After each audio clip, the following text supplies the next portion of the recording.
창업교육이라고 이렇게 되어 있어서 사실 저는 대구에서 왔습니다. 지난 시간 때 제 강사분들이 와서 아마 이야기를 들으셨겠지만 저는 대구가 본점 소재지인 세종경영연구소라는 기업의 대표입니다. 오늘 쌤도 좀 뵈려고 왔어요. 원래는 강사분들 보내는데 저희도 실제로 장애인 사업도 좀 많이 하고 제 개인적으로 이쪽에 관심이 좀 많은 터라 직접 좀 뵙고 하려고 왔고요. 교육 시작하기 앞서서 이제 저희 회사 소개 잠깐 드리면 저희가 대구와 광주, 제주, 대전에 이렇게 사무소를 운영하고 있습니다. 그래서 전국 단위 사업들을 많이 하고 있고 또 우리 중소벤처기업부라고 소위 중기부라고 얘기하는 정부 부처를 많이 들어보셨을 겁니다. 거기에 이제 소상공인들 또 내지는 우리 창업자들 지원하는 사업들을 저희 회사에서 많이 하고 있습니다. 그래서 이번 창업교육도 저희 회사가 평상시에 지원하고 있는 어떤 그런 사업 프로그램 중에 하나다 이렇게 생각이 되고요. 바리스타 교육을 들었다고 제가 알고 있는데 맞습니까? 실제로 자격증 다 시작했어요? 준비하고 있는 거예요? 대단하시네요. 바리스타 자격증 딴 사람? 오, 맞네요. 또 나머지 분들 공부하고 있고. 바리스타 하고 싶어요? 예. 네, 그러면 오늘 창업 이야기 할 때 커피 관련된 이야기 좀 해줄게요. 네, 그래서 창업을 한다는 건 뭐냐 하면 사업을 하는 거죠. 장사를 하는 거예요. 그죠? 왜 장사하고 싶어요? 장사 왜 하고 싶어요? 돈 벌려고. 돈 벌려고. 맞아, 정답이에요. 정답. 돈 벌려고 하고 돈 벌려고. 박수 한번 줄까요? 장사는 돈 벌려고 하는 거예요. 돈이 있으면 좋죠. 네. 내가 하고 싶은 것들도 할 수 있고 또 우리 부모님들이나 가족한테 해주고 싶었던 것들도 해줄 수 있고. 그런데 이 장사가 쉽지는 않아요. 사실. 그게 무슨 말이냐 하면 장사를 하려고 하는 사람들은 굉장히 많죠. 세상에. 그런데 우리 주변에도 우리 친구분들 보지만 어떤 사람은 장사를 해서 돈을 벌고 어떤 사람은 속에서 망하는 사람들도 많잖아요. 그죠? 그래서 그런 것들을 미리 어느 정도 좀 교육을 하고 준비를 해서 창업을 하는 게 좋습니다. 그래서 그런 것들 때문에 이런 교육들을 많이 이제 하고 있어요. 오늘은 어떤 이야기를 할까 생각을 하냐 하면 내가 장사를 하려고 하면 가게가 필요하잖아요. 그죠? 가게가 위치가 굉장히 중요해요. 그래서 어떤 사업을 하는 아이템, 내가 판매할 물건도 중요하지만 여러분들은 지금 커피라고 그래서 정리가 됐다고 전제하고 내가 커피를 팔 건데 어디에서 커피를 팔 거냐, 내 가게를 어디에서 안착하고 팔 거냐에 따라서 어떤 집은 잘 되고 어떤 집은 잘 안 될 수 있어요. 그래서 오늘은 점포를 구하는 소위 말하는 상권 뭐 이런 거에 관련된 이야기를 좀 해줄 거고요. 또 커피숍을 오픈하려고 하면 어떤 절차를 나라에서 정해놨는 절차가 있어요. 그냥 내가 하고 싶다고 해서 커피숍 가게를 열 수는 없어요. 나라에서는 커피숍을 열려면 요런 거에 따라서 해줘야 돼 라고 해놓는 방법들이 있다는 겁니다. 제일 좋은 게 특허받아가지고 특허받은 거. 네. 그걸 해가지고. 특허요. 특허가 있으면 더 좋죠. 좋은데 특허는 있어도 되고 없어도 돼요. 네. 있으면 더 잘 될 수 있는 가능성은 있어요. 그죠? 그러나 일반적으로 이제 커피숍 같은 경우는 나라에서 요런 행정적인 신고를 하세요. 시청이나 이런 데 가서 신고를 해야 돼요.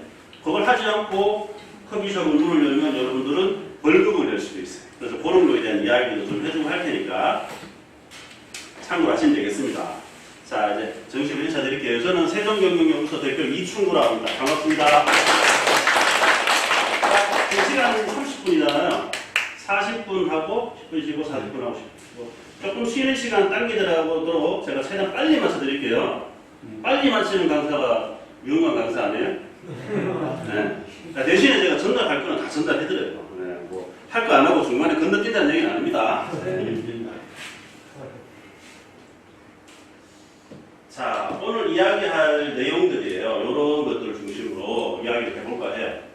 가게를 구하려면 어떻게 구해야 되는지, 그리고 가게를 구했는데 잘 구해가지고 성공한 사례도 있고 또 잘 못 구해가지고 조금 실패했던 아쉬웠던 사례도 있어요. 그거에 대한 이야기를 좀 해줄게요.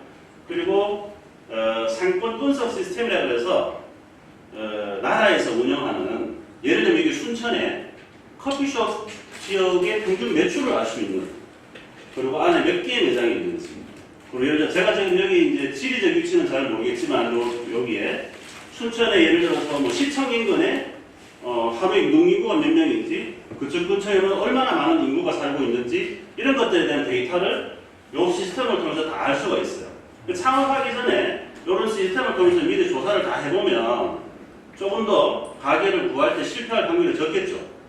그죠? 내가 만약 커피숍을 젊은 사람들을 대상으로, 우리 친구들처럼 젊은 사람들을 대상으로 하는 그런 커피숍을 운영하고 싶은데 어르신이 꽤 많이 모여 사시는 곳에 가서 카페를 열면 안 되겠죠? 네, 그러려면 이런 자료 시스템을 통해서 내가 창업하고 싶은 지역의 젊은 사람들은 비중이 얼마큼 되는구나.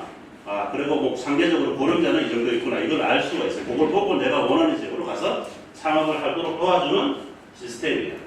그리고 이거 마지막에 5번째는 아까 잠깐 이야기했던 창업을 한 절차, 카페를 문을 열기 위한 창업을 하기 위한 절차에 관련된 이야기를 해드릴게요. 실제 이제 1시간 30분의 이 모든 것을 얘기하기는 상당히 좀 시간이 제한적이에요. 사실 요 상권분석 시스템만 하더라도 한 3시간 이상은 해야 사실은 조금 어느 정도 깊이 있게 할 수 있으나, 오늘 이제 어머님들도 다 오셨고 하기 때문에 제가 경로랑 이런 걸 다 가르쳐 드릴 테니까 그쪽으로 들어가셔가지고 오늘 들으면 일단 알 수는 있어요. 다만 돌아가셔갖고 복습은 안 하면 3일만 지나면 다 싹 사라집니다. 제가 왜 말씀드리냐면 집에 가셔갖고 한번 복습을 해보시라, 이 시스템. 그러면 내게 돼요. 내 것이 돼요. 아시겠죠? 자, 이게 상권이 뭐냐? 이런 말은 많이 들어봤잖아요. 상권. 야, 상권 좋다. 상권 나쁘다. 여기 상권이 살아있네. 죽어있네. 이런 얘기 많이 하죠. 근데 뭔가 우리가 자세히 설명은 못하겠지만, 그죠? 눈을 피하지 말고. 질문하고 싶어가지고. 네.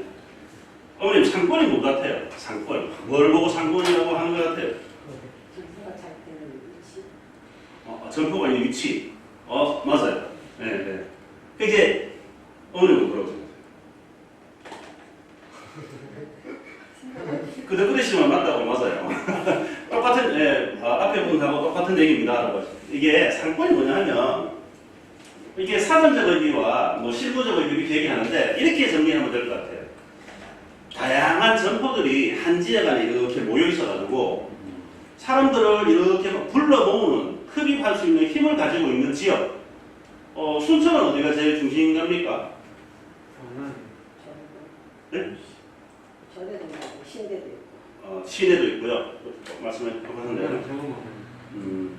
어쨌든 특정, 예를 들어 시청 앞이라고 가정해 보겠습니다. 시청 앞에 가면 나는 원래 내가 옷을 사고 싶은데 우리 동네에는 옷가게가 없어요. 근데 시청 앞에 그 지역에 가면 거기에 옷가게들이 다 모여 있어요. 예를 들어서. 그럼 내가 원하는 옷의 브랜드나 어떤 디자인을 가진 점포가 있단 말이죠. 그러면 내가 거기 일부러 갈 일이 없지만 옷 사러 가는 거죠. 그럼 그 지역의 시청 앞이 가지고 있는 상권이 사람들을 불러 모을 수 있는 힘이 있는 거죠. 그 흡입력을 가지고 있는 지역. 요거를 좀 많은 점포들이 특정 지역에 모여가지고 사람들을 불러 모을 수 있는 힘을 가지고 있는 곳을 저희가 상권이라고 이야기를 합니다. 이 정도로 개념을 잡으시면 될 것 같고요. 입지라는 말도 있거든요. 입지. 자리. 입지는 말 그대로 이제 보통은 상권하고 입지라는 말을 같이 씁니다.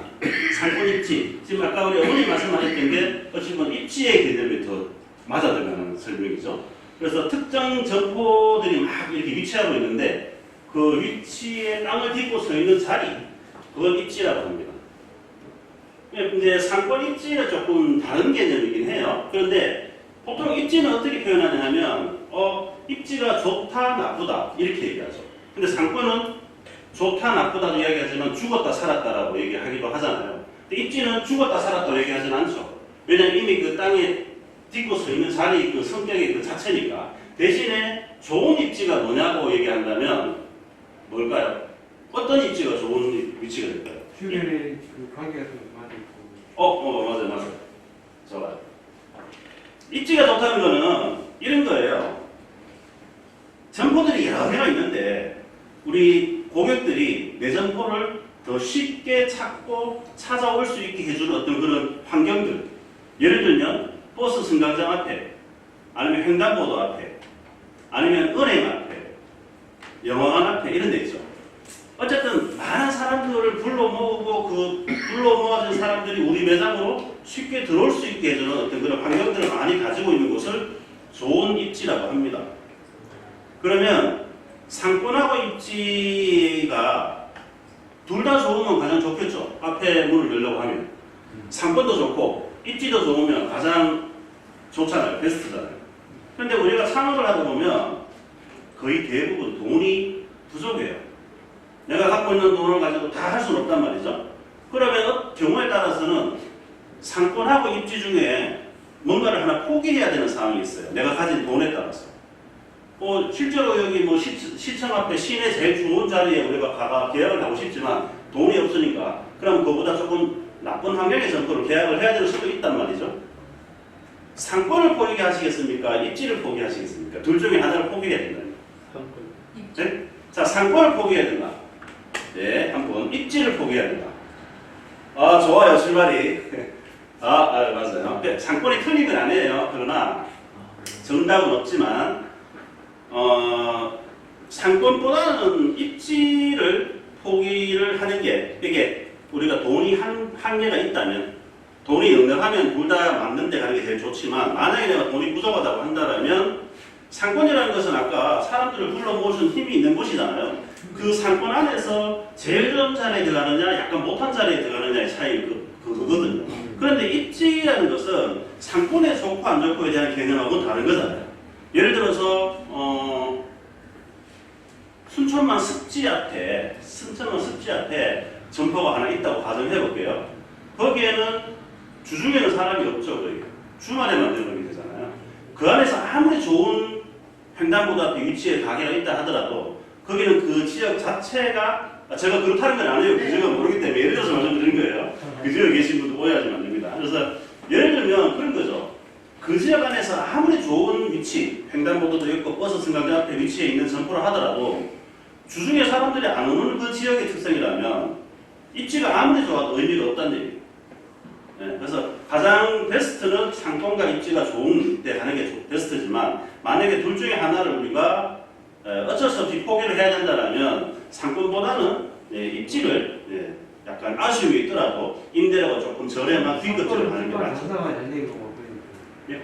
상권은 입지보다 장사가 잘 되고 상권이 장사가 더 잘 되는 그렇죠. 그러니까 이제 이런 거죠. 여기가 잘 되는 상권이 있고 잘 못 되는 상권이 있다고 가정하면 잘 되는 상권 안에 A급지 입지의 점포보다는 B급지의 점포로 가는 게 맞다. 여기에 안 되는 곳에 A급지 들어가는 것보다는 어떤 얘기인지 정리가 될까요? 예.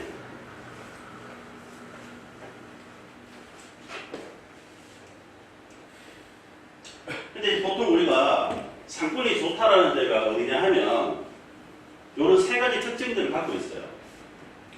사람들이 일단은 잘 모일 수 있도록 접근성이 좋아야 돼요. 접근성이 좋다는 것은 뭐 시내버스 정류장도 노선도 많이 지나가는 곳이어야 되고, 그런 것이겠죠. 뭐 또 큰 대수 같은 지하철도 있을 것이고요. 어쨌든 그런 거. 그 다음에 주변에 주거 지역이나 이런 것들이 조금 많이 있어요. 그래서 배후 상권이라 그러죠. 그런 것이 좀 많이 있는 거. 그리고 이제 집객시설이라 그래서 사람들을 많이 불러 모을 수 있는 시설들, 이런 것들이 많이 모여 있는 지역을 보통 저희가 좋은 상권이라 합니다. 번화가는 뭔 데서 팝니까? 은행요? 번화가. 응? 번화가? 번화가도 이런 성격을 갖고 있겠죠. 접근성이 좋고 집객시설이 있겠죠. 집객시설이 뭐냐면 사람을 불러 모을 수 있는 시설이거든요. 은행, 그 다음에 뭐 영화관, 그 다음에 뭐 터미널 이런 것들이 있죠.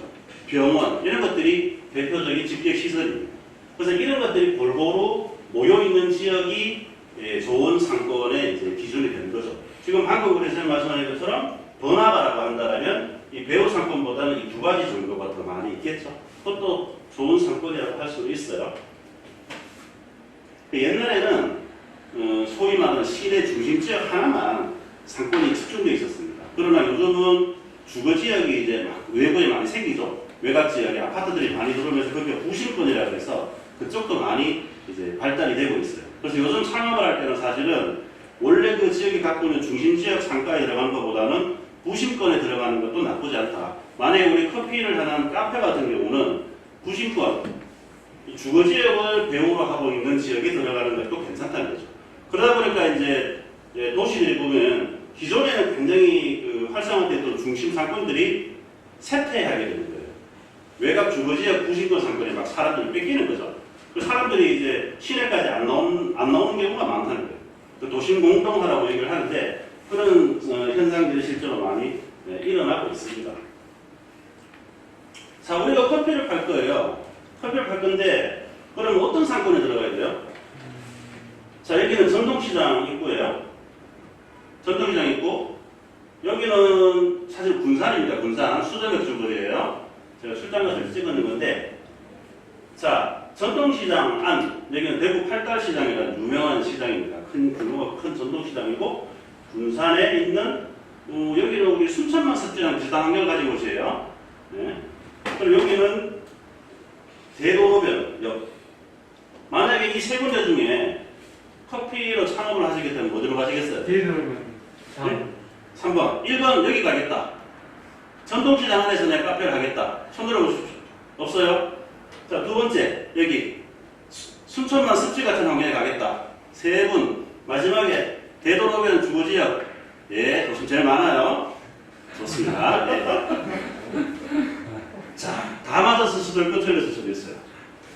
이게 결론은 무슨 말이냐면 커피라고 해서 이적이 안 맞는 건 아니에요. 근데 우리가 일반적으로 봤을 때 커피라고 하는 것은 예를 들어서 우리가 주 고객을 누구를 대상으로 하느냐에 따라서 다 달라집니다. 근데 이제 일반적으로 이런 데 가서는 잘 안 하죠. 네. 그죠? 근데 이거를 한번 생각해 보세요. 내가 판매하는 커피를 파겠다 정했어요. 자, 이제 커피는 정해졌어요. 그 다음에 뭘 해야 되냐 하면 누구를 대상으로 팔 건가를 정해야 돼요. 자, 커피는 과거에는 젊은 사람들을 먹던 거였어요. 그죠? 어르신들은 이해를 못 하는 거예요. 아니, 이거 비싼 밥 먹고 왜 커피에 또 그만한 돈을 들여? 그죠? 커피 믹서 집에서 딱 타서 마시면 되는데. 근데 요즘은 어때요? 어르신들도 다 커피 드시러 가요. 커피가 그만큼 드시는 연령이 굉장히 다양해졌다는 거죠. 그렇다면 10대부터 해서 60대, 70대까지 커피는 이제는 우리나라에서는 많이 마십니다. 많이 고객들이 이제 확대가 됐다는 거죠. 거기서 고객을 정해야 돼요. 우리는 누구를 대상으로 커피를 팔 건가? 아까 바리스타 자격증 땄다는 분들 한번 누구 대상으로 팔고 싶어요? 커피를? 손님. 젊은 사람. 손님. 젊은 사람 대상으로 팔려면 어디로 가야 돼요? 첫 번째. 네, 한번, 자, 이제 이런 거를 한번, 틀렸다는 건 아니에요. 자, 제일 중요한 것은 내가 판매할 아이템을 정하는 거고, 두 번째는 누구를 대상으로 팔 건지를 명확하게 정해야 됩니다. 여기서부터 장사에 성공하느냐 실패하느냐가 갈려요. 왜 그럴까요? 젊은 분을 대상으로 만약에 커피를 판다라고 했는데, 내가 여기서 창업을 하게 되면, 자, 전통시장은 어떻습니까? 상대적으로 젊은 사람들보다는 어르신들이 많이 오죠? 네. 그러면, 여기 들어갔을 경우에 안 맞겠죠? 그죠? 근데, 이래 봅시다. 내가 커피를 파는데, 나는 아예 전통시장 안에 들어가서 요 상인분들 대상으로도 팔 수 있잖아. 그럼 영업하는 방법이나 가격이나 커피 종류만 바꾸면 돼요. 그죠? 이렇게 이동식 카트를 끌고 다니면서 상인들한테 찾아가는. 여기는 냉난방 시설이 잘 안 돼 있죠? 예를 들어서 커피를 사고 간다면 얘기하는 거예요. 젊은 사람을 대상이 아니라 내가 전통시장에 사고 간다 하면 그런 식으로 영업 전략을 짜는 거죠. 냉난방 시설이 잘 안 돼 있으니까 시원한 냉커피랑 뭐 이런 것들을 카트에 담아가지고 상인들에게 찾아가는 커피. 그리고 내가 점포가 없이 창업을 할 수 있기 때문에 상대적으로 합리적인 가격으로, 싼 가격으로 제공해 줄 수 있다. 그렇잖아요. 만약 이런 식의 어떤 전략만 잘 세우면 전동시장에서도 가능하다. 그죠? 그래서 창업할 때 아이템을 먼저 정하고 누구를 고객으로 할 거냐를 딱 정해야 됩니다. 커피를 한 20, 30대를 대상으로 팔 거야 라고 한다면 그 사람들이 많이 지나가는 곳이나 거주하는 곳에 내 점포를 가져가야 돼요.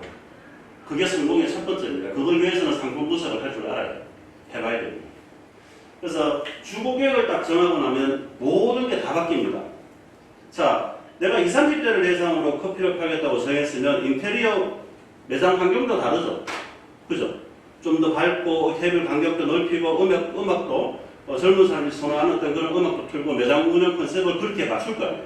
그리고 커피 종류도 믹스 커피는 안 팔 거 아니에요. 젊은 사람들 안 좋아하잖아요. 그죠? 네. 또 더치 커피를 팔거나 아니면 핸드드립을 팔거나 예를 들어서 커피 종류가 많죠. 그 다음에 가격도 젊은 사람들이 선호하는 가격이에요. 아무리 좋은 가격이라도 한 잔에 7,000원씩 해버리면 젊은 사람들이 먹어요. 비싸다고 생각할 거 아니에요.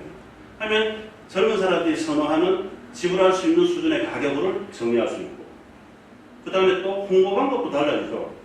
홍보 방법도 젊은 사람 대상을 할 것 같으면 소위 말하는 인스타그램이나 페이스북이나 이런 데로 내 점포를 홍보를 할 수 있는 거예요. 그래서 창업에서는 아이템 선정도 중요하지만 이 주고객을 어떻게 정하느냐에 따라서 출발점이 완전히 달라집니다. 내가 50, 60대 고객을 대상으로 커피 가게를 하겠다고 하면 방금 앞서 설명했던 형태로 매장 구성하면 안 되죠. 그죠? 조금 더 아늑하고 편안한 분위기, 소파도 조금 더 편안하게 이렇게 뭐 안락감 있는 그런 형태로 하고 대신에 매장에 머무르는 시간이 길어질 수 있으니 가격을 조금 더 젊은 사람들보다는 조금 더 비싼 가격에 지불할 수 있잖아요. 어른들은 상대적으로. 그런 식으로 매장을 제품 가격을 구성한다거나 그리고 또 뭐 메뉴도 좀 달리 갈 수 있겠죠. 커피 종류도. 이런 식의 어떤 부분들을 할 수가 있다. 근데 일반적으로 이제 상권의 특성만 놓고 본다면 이제 커피하고 이 전동시장은 조금 안 맞는 건 맞죠. 그래서 상권의 특징. 제가 지금 방금 설명드린 거는 이 안에서라도 어떻게 내가 창업을 하겠다고 한다면 그런 식의 전략들을 수립해서 나가면 되는 것이고요. 이런 데도 좀 사실 좀 어렵죠. 주중에는 고객이 거의 유입이 안 되니까 주말밖에 안 돼서 만약에 이런 지역 같은 경우는 이제 온라인 채널을 통해서 불특정 다수에게 판매를 해서 매출을 주중에 확보를 해줘야 돼요. 근데 커피는 그게 안 되잖아요. 그래서 커피 같은 아이템 이런 데 잘못 들어가면 안 돼요. 예를 들어서 이런 데는 괜찮겠죠. 주거 지역이 많고 이래 하니까. 그리고 이제 대도로변에 차량 통행이 많은 지역이면 테이크아웃을 들어갈 수 있는 고객들도 많이 상대적으로 흡수할 수 있고 이 인근의 주거 지역에 있는 사람들도 유입할 수 시킬 수 있으니까 일반적인 상권에 대한 특성, 앞에 설명한 특성을 놓고 카페를 많이 오픈한다면 상대적으로 여기가 제일 적합할 가능성이 높죠. 그래서 아까 제일 많은 분들이 손을 들어주셨던 거예요. 이런 데도 안 되는 건 아니에요. 다만 아까 제가 설명드렸던 것처럼 전략만 잘 수립하면 가능은 하다. 상권 조사할 때 혹시 경쟁사 조사라든가 그 지역 안에 있는 점포들이 어떤 게 있는지, 그 다음 유동인구가 얼마나 지나다니는지, 임대료 시세는 어떤지 혹시 이런 것들을 조사해야 되는 건지는 처음 들어보시겠죠?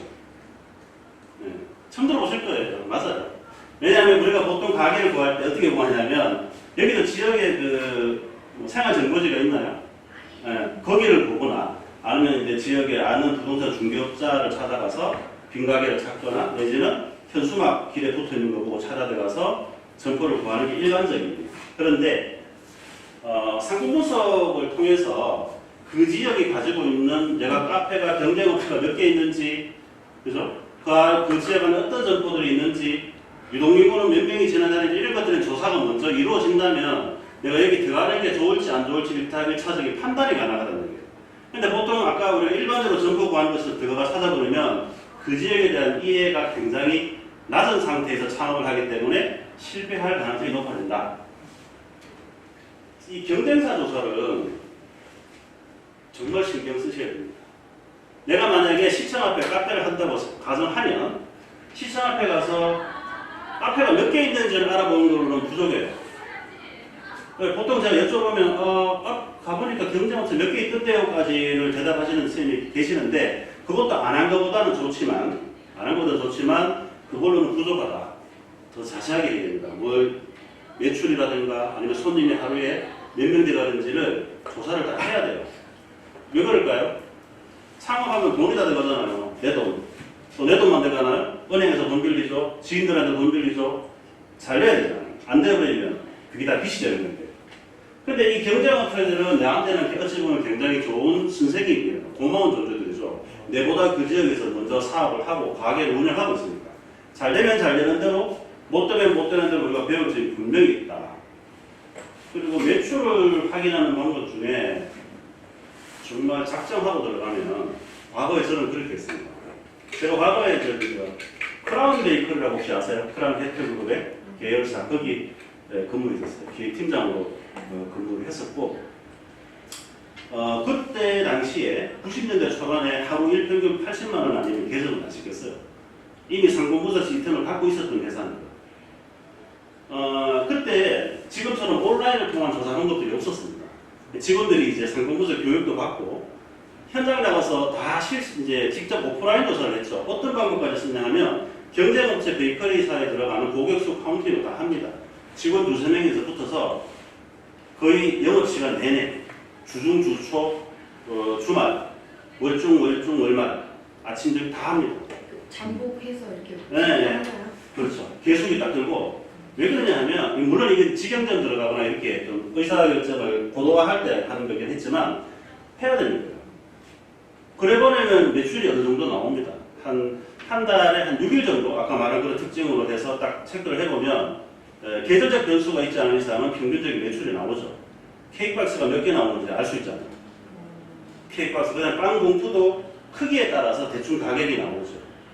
그리고 경쟁업체에 빵박스 쌓여 있는 거 이런 숫자 가지고도 매출이 추산이 됩니다. 그 정도로 깊이 있게 조사를 해야 된다는 거죠. 왜냐? 내 돈이 소중하니까. 그렇잖아요. 누가 내 복권 당첨자가 1억을 내서 그걸로 하고 나는 다 망해도 상관없어 하면 상관없지만 그게 아니잖아. 어찌 보면 내 전재산이고 남한테 또 빌린 돈이고 갚아야 될 돈이고 내 미래를 설계해야 될 돈인데 조사를 어설프게 해서는 안 된다. 카페 같은 경우는 이럴 수도 있습니다. 우유 그 종이팩 나오는 숫자까지도 조사해볼 필요가 있어요. 저는 그렇게 봐요. 저 경쟁업체가 하루에 얼마를 파는지 궁금하다면 우유를 쓰는 제품은 라떼를 나왔던 이런 많잖아요. 그런 것들도 가서 쓰레기통 뒤질 수도 있어야 돼요.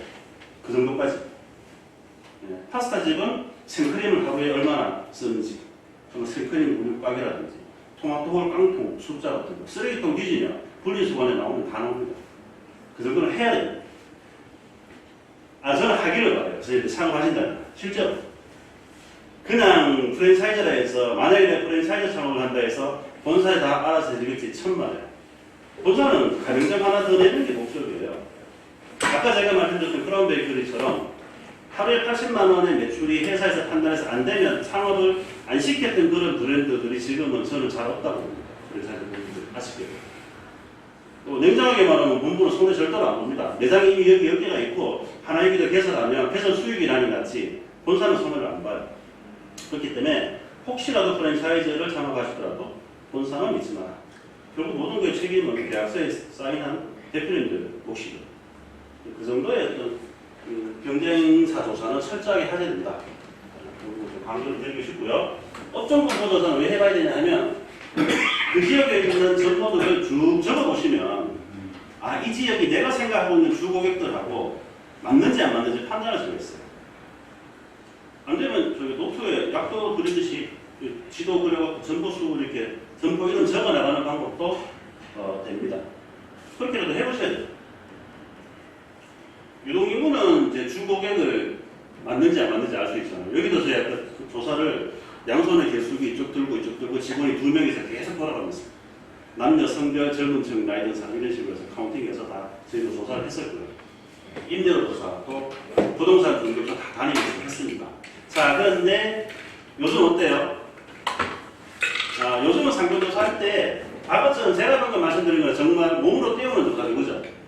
근데 요즘은 온라인으로 이게 다 가능해요. 지금 제가 한번 말씀드린 이런 조사들. 다만 너무 온라인 조사를 신뢰하고 믿고 의사결정을 하시면 안 된다. 그래서 제가 제안드리고 싶은 것은 이런 상품 분석을 할 때 이런 것들을 한번 조사한다면 온라인을 통해서 먼저 이런 것들을 조사를 다 하고 그 다음에 현장에 나가서 직접 발품을 파는 단계를 꼭 거치시라. 그 두 가지 경로를 다 가지고 자료를 복합해서 최종 의사결정을 내리시라 라는 걸 말씀드리고 싶어요. 예를 들어서 이 경쟁사 조사는 좀 이따가 상품 분석 시스템이 되면 매출 다 나옵니다. 그런 결국 매출 알 수 있겠죠. 업종 분포도 요즘 로드뷰 아주 편하죠. 그죠? 네이버나 뭐 구글이나 다음에는 모든 거에 로드뷰를 해갖고 쭉 그 지역에 볼 수 있어요. 다만 로드뷰도 어떤가요? 촬영했던 시점에 좀 차이가 있죠. 1년이나 2년 정도 차이가 있으니 현장 조사를 꼭 하시라는 거예요. 편안하게 앉아갖고 여기서 로드뷰로 다 볼 수 있잖아요. 쓰시죠, 다 로드뷰를. 유동인구도 상품분석 시스템에 다 나옵니다. 그리고 인내를 조사 네이버 부동산 들어가면 너무나도 친절하게 잘 나와 있죠. 창업을 할 때 제가 인재를 조사를 왜 하라고 말씀드리냐 하면 제일 초기 창업자들이 그 에러를 겪는 것 중에 하나가 신축건데 야 여기는 권리금이 없어. 좋아. 들어가요. 권리금이 없으면 좋긴 하죠. 근데 권리금이 없는 매장은 임대료 시세가 이제 아주 위치가 안 좋은데 빼고 일반적인 거라고 보면 이미 월 임대료에 그 권리금에 대한 부분들이 다 반영이 되어 있어요. 이제 소위 말해 건물주가 바보는 아니라는 거예요. 자기들도 그 건물을 땅을 사서 건물을 지으면 대개 다 이분들도 대출을 받아서 짓습니다. 자기 돈으로 건물 짓지 않아요. 그러면 건축비도 뭐 이자도 내야 되고 원금도 상환해야 되고 또 자기가 생각하는 임대 수익도 챙겨야 돼요. 그렇기 때문에 임대료를 보통 약간 더 높게 합니다. 근데 내가 들어갈 때는 권리금이 없었지만 우리 대표님들이 창업하다가 나중에 그만둘 때는 권리금 받아야 될 거 아니에요. 안 받아도 돼요? 시설 권리금 받아가 나와야죠. 그러려고 그러면 그때는 마음대로 뒤에 사람이 못 들어나. 왜? 네? 잘못했어. 괜찮아요. 몇 가지만 기억하고 보면 돼요. 그래서 임대료 조사도 창업하기 전에 충분히 해서 창업을 준비해 주시라. 요게 이제 온라인으로 조사하는 방법이잖아요. 보통 보는 이렇게 로드뷰로 보는 방법.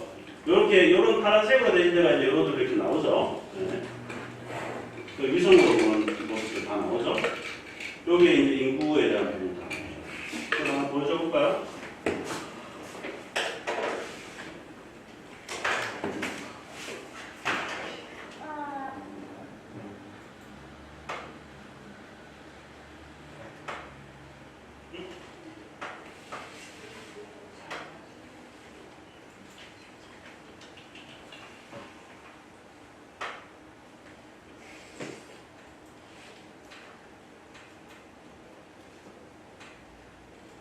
이 로드뷰 기능은 뭐 웬만한 데다 구글이나 네이버나 다음 카카오나 다 합니다. 근데 이제 카카오가 조금 괜찮은 게 이런 기능이 있어요.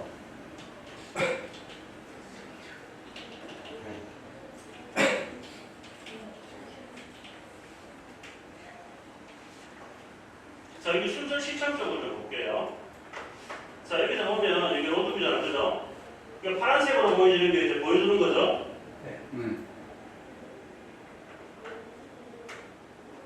자, 여기까지는 일반적인 로드뷰하고 똑같습니다. 똑같은데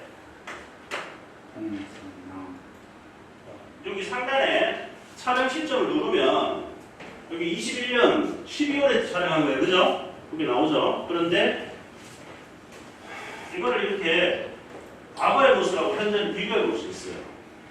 괜찮은 기능이죠. 그래서 동일한 장소입니다. 동일한 장소. 동일한 장소인데 2010년 1월 달에 이 다음에서 이 지도 요즘 봤죠? 이렇게 차 위에 이렇게 지붕에 카메라 해가 돌아다니는 그거. 2010년 1월 달에 촬영한 순천시청 앞의 모습이고 이것은 11년 뒤라 그죠? 2021년 12월 최근에 촬영한 동일한 장소예요. 그래서 이거를 이렇게 비교해가면서 볼 수가 있어요. 이렇게. 자, 보세요. 그때도 이렇게 시청이었는데, 그죠? 그 파란색 점자는 지금도 있었네요. 그때도. 그때는 이렇게, 이때 만들었네. 만들어갖고 지금 이렇게 있는 거죠. 이런 기능들을 활용을 해서 과거와 현재를 비교해서 점포를 볼 때 내가 지금 구하려고 하는 점포가 과거에 어떤 집이었지? 이런 거 확인하시고. 요런 서쪽, 남쪽, 네. 북쪽. 그죠, 맞아. 동일한 점수인데, 요 나무가 지금 요거죠, 요거. 그죠? 이렇게 좌우고. 그럼 아예 이렇게 분리시켜서 보여줘볼까요? 기능이 다양해요. 요거는, 이렇게 하면, 이제 겹쳐갖고 보이는 거고. 그렇죠? 이렇게 하면 아예 분리시켜버려요. 자, 분리시켜서, 아예 이제 동일한 자세로 분리시켜서 보여주죠. 2010년도 요 점포, 21년 요 점포. 이런 식의 기능들이 있으니까 현장에 사실 안 나가고 아까 이제 제가 이제 업종 조사를 할 때 현장에 안 나가고 이런 걸로도 다 알 수는 있습니다. 다만 이런 촬영 시점의 차이가 있죠. 지금 23년이니까 현장 꼭 이런 걸 기본적인 데이터로 하고 현장 나가서 조사를 하셔야 됩니다. 이 교회도 어떻게 있을까 그죠? 이렇게.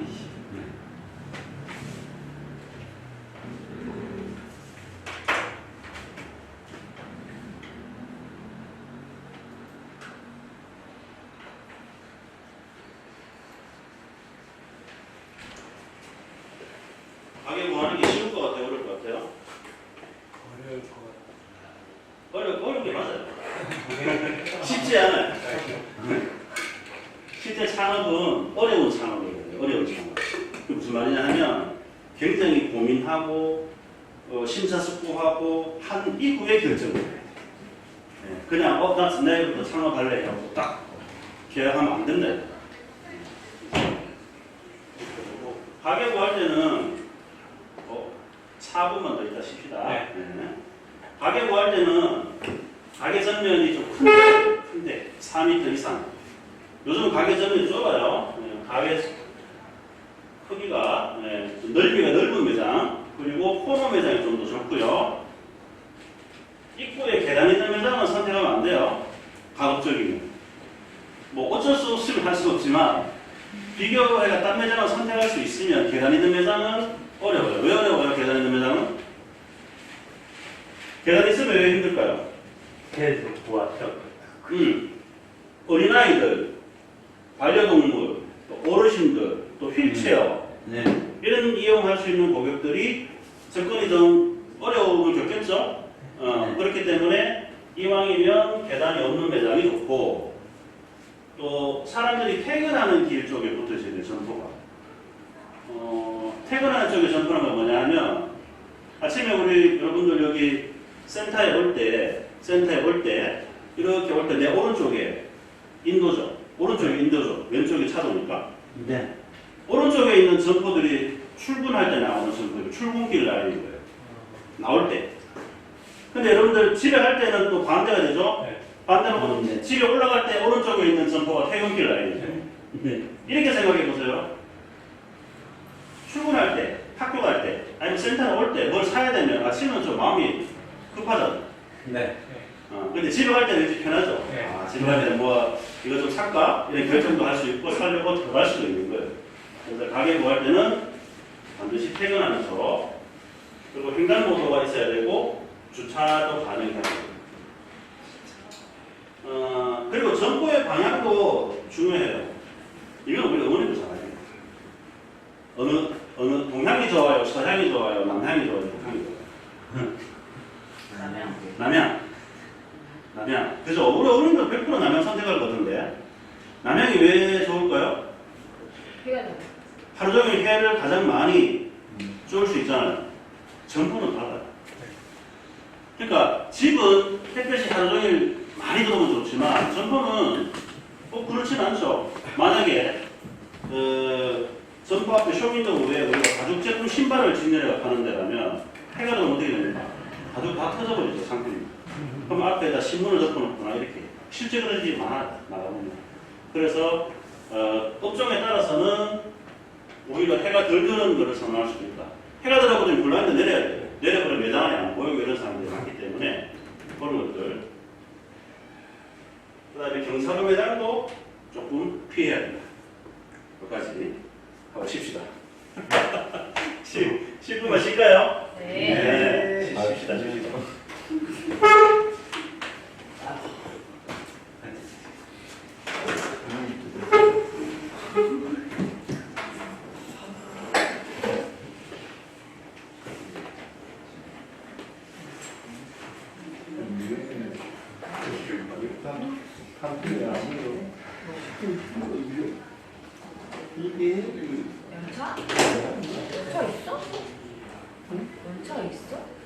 민폐는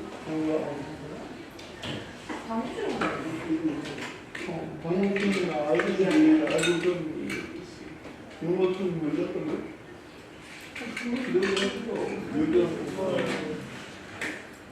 뭐가 내가 생각하는 거야. 진짜 우리 얘기했는지 걱정 안 했는지.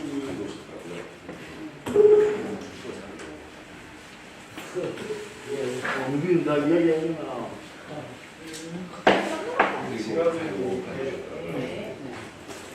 힘을 써버려야 돼.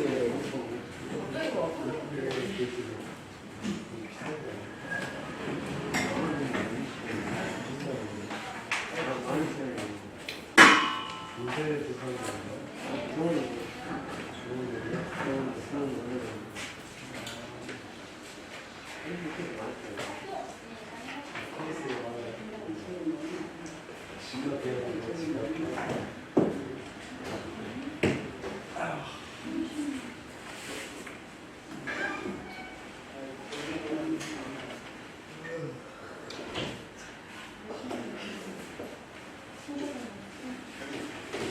근데 창업하실 분들 계세요? 준비하고 계신 거예요? 진짜로? 아까 그 커피 하고 아, 교육 받고 싶어 하는데 그 지원 사업들도 많으니까 이왕 하실 거면 정부 지원 사업을 잘 활용해서 그래서 그 책자에 우리 제가 나눠드릴 책자도 보면 우리 그 장애인 기업 종합 지원센터라고 정부 기관에서 대신에 이제 우리 그 아이들이 사도 등록증을 내야 되겠죠? 아이들 이름으로 그렇게 하면 안에 이제 2천만 원까지 지원이 돼요. 커피 기계 구입해도 되고 매장 인테리어 하셔도 되고 물론 이제 신청해서 선발이 돼야 되겠죠? 다 되는 건 아니고 과정 거칩니다만 이왕 내 돈으로만 하는 것보다는 이런 정부 사업을 활용하는 것도 굉장히 괜찮죠.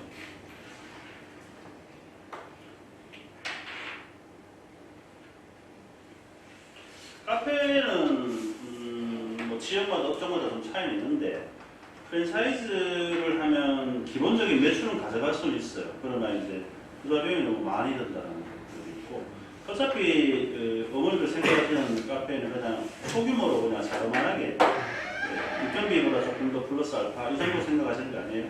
그러면 굳이 프랜차이즈 하실 필요까지 없다. 우리 교육 잘 들으시고 그 대신에 이제 현장 기회가 되면 취업을 하시는 게 좋아요. 돈을 안 갖고라도. 네, 돈을 받지 않고라도 들어가서 그 운영에 대한 그런 시스템들을 보셔야 돼요. 그거 진짜 중요합니다. 그 음식점도 내가 된장찌개를 끓이는 거를 교육을 들었다 해서 찌개는 맛있게 끓일 수 있어요. 그죠? 근데 그거는 한두 개 얹어 하는 거잖아요. 동시에 10개가 주문들어왔을 때 문제없이 착착착 동일한 맛으로 끓여낼 수 있어야 됩니다. 그런 것들은 결국은 현장에서 교육을 해보시는 거예요. 취업하시는 거예요.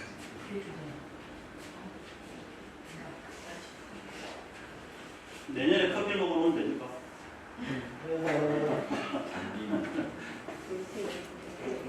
내년에 사업한 가게로 제가 놀러 가면 될까요?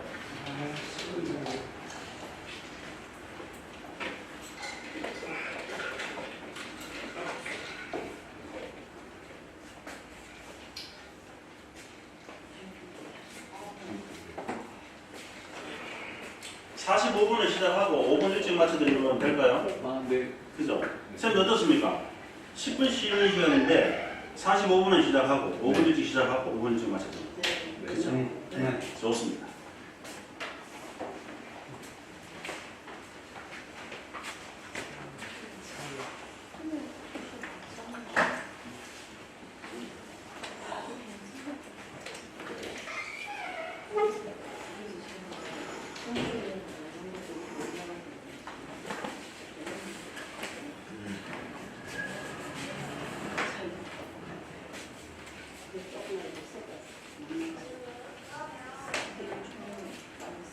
그러면 좀 빨리 진행합니다. 자, 좋은 입지는 보면 어때요? 읽어보면 다 알겠죠? 당연히 다 좋은 데죠. 유동인구 많고, 약속 장소 많은 곳. 다 읽어보시면 이해가 되실 거예요. 노점상 많은 지역은 괜찮아요. 왜 그러냐면 노점상이 많은 곳은 이분들은 장사가 안 되면 딴 데 가버리죠. 근데 그 지역에 많다는 것은 장사가 되기 때문에 있는 거예요. 그럼 그 지역은 우리가 점퍼부할 때 나쁘지가 않아요. 근데 피해야 되고 이런 데 들어가면 안 된다. 그런 곳은 보세요. 운영자가 자주 바뀌는 거. 이건 분명히 무슨 문제가 있어요. 둘 중에 하나예요. 네. 장사가 안 되거나 아니면 집중하는 뭔가 문제가 있거나 그런 경우의 가능성이 굉장히 많습니다. 그래서 운영자가 자주 바뀌는 매장에 들어가면 안 되는데 우리가 운영자가 자주 바뀌는지 안 바뀌는지 어떻게 알아요? 알 수가 없잖아요. 네. 부동산에 가서 물어도 안 바뀌어질걸요? 그래서 아까 제가 말씀드린 상고 부서 시스템 들어가면 요거를 알 수 있는 방법이 있어요. 그거 제가 좀 밝혀드릴게요. 권리금 없는 매장 너무 좋아하시면 안 됩니다. 권리금이 없다는 것은 문제가 있을 가능성도 있어요. 자, 멀쩡하게 시설하고 다 돼 있는데 내가 그걸 포기하고 이 사람이 가게를 내놓겠다 했을 때는 현재 원인대로도 못 내고 있을 가능성도 높다라고 봐요. 어떻게든 보증금이라도 건져서 나가려는 그런 가능성도 있어요. 또 아니면 아까 임대인하고 트러블이 있어갖고 주인이 비워요. 근데 이제 투자하시는 장사하시는 분 입장에서는 시설비하고 이때가 고정공약 만들어놨는 그 영업권에 대한 권리금이 포기할 수 없잖아요. 굉장히 아쉬워요. 근데 뭐 까딱하다가 보증금까지 다 이제 월세를 못 내니까 보증금에서 다 상계세를 대고 보증금까지 나갈 판이니까 그냥 몸만 더 보시오라고 하는 경우도 있다는 거예요. 좀 조심하게 보셔야 되고 이건 아까 말씀드렸고 혹시 여기 순천권은 신도시 같은 거 90분 만들어진 데 있어요? 이게 시내 안에? 순천에? 뭐 이렇게 아파트 단지가 막 대규모로 들어오거나 이런 거 있나요? 있어요? 거기는 입주가 다 끝나고 이렇게 한 거죠. 이런 경우는 어떠냐면 어떤 거면 이제 신도시가 만들어진 경우 있어요. 여기는 이제 제가 제 지역을 잘 모르니까 대구나 이런 데 같은 혁신도시라고 해가지고 기존에 대구가 있고 그 근처에 굉장히 대규모의 주거지역을 만드는 경우가 있는데 거기에 이제 사람들이 안 들어오는 거예요. 그래버리면 상가는 잔뜩 지어놓고 근데 이제 상가 주민들이 6개월에는 1년 동안 임대를 안 받을 테니까 들어오시오라고 소위 말 렌탈클이라고 하거든요. 그런 식으로 신규 창업자를 많이 꼬드기는 경우가 있습니다. 그런데 절대 들어가시면 안 돼요. 주인들이 싫어하겠다. 왜 들어가면 안 되냐면 위험하냐면 일단 우리가 들어가는 순간 거꾸로 발목이 잡히죠. 우리는 시설하고 이미 다 해가 돼야 돼요. 6개월 동안 임대를 안 받지만 6개월 뒤에 우리가 임대를 내야 돼요. 우리가 그만두고 싶어도 그만둘 수가 없어요. 이미 투자가 안 돼요. 그런 데는 굉장히 좀 조심하셔야 된다. 제가 좀 그렇고 이런 거 치킨점을 하는데 내가 작은 가게를 하면서 기존에 여기 막 특정 브랜드 좀 그런데 BBQ 막 카페가 큰 카페 매장이 있어요. 그 밑에 그 옆에 작게 내가 노랑통닭을 한번 특정 브랜드 그게 좋다고 나쁘다는 건 아닙니다. 내가 작은 규모로 노랑통닭을 하겠다 이렇게 들어가는 건 위험합니다. 최소한 그 이미 선점에서 영업하고 있는 점포보다 동등하거나 그 정도 브랜드 파워가 있는 걸로 들어가지 않는 이상은 내가 규모를 작게 해서 들어가면 실패할 가능성이 굉장히 높아요. 그러니까 이런 거 조심하셔야 되고요. 그리고 이제 점포들이 듬성듬성 퍼져 있는 거. 아까 제일 처음에 제가 얘기했던 상권의 개념에서 특정 지역에 몰려있는 거라고 했잖아요. 다양한 점포들이 몰려있는 거. 근데 이게 쭉 퍼져 있어 버리게 되면 사람들의 흡입력이 떨어집니다. 그래서 이런 거를 좀 주의하셔야 되죠. 그리고 유동인구는 많은데 이제 우리가 흐른다는 표현을 쓰는데 이게 뭐냐면 인도폭이 막 좁고 이러면 사람들이 막 빨리 지나가거든요. 마음이 급해서요. 뭔가를 이렇게 보고 뭐 가게에 뭐 있는지 이렇게 보지는 못하죠. 인도폭이 좁다는 거는 지나가는 사람들이 부딪힐 가능성이 높으니까 특히 시장 같은 데 가면 파라솔 막 켜져 있고 사람 다니기 좁잖아요. 그래서 빨리 지나가려고 하는 심리가 있단 말이에요. 그런 데는 가게를 열어놓으면 내 점포로 들어오는 고객 유입률이 떨어진다. 이런 것도 조금 조심하셔야 된다. 점포 구할 관계별 종합 정리. 먼저 지역 안에 있는 정보를 온라인을 통해서 조사를 합니다. 지금까지는 온라인 조사를 안 하셨거든요, 보통. 점포를 온라인 조사를 먼저 해서 유도인구나 거주인구 이런 거, 연령별, 성별, 생활 유형, 소득수도 이거 상품부서 시스템에 다 나옵니다.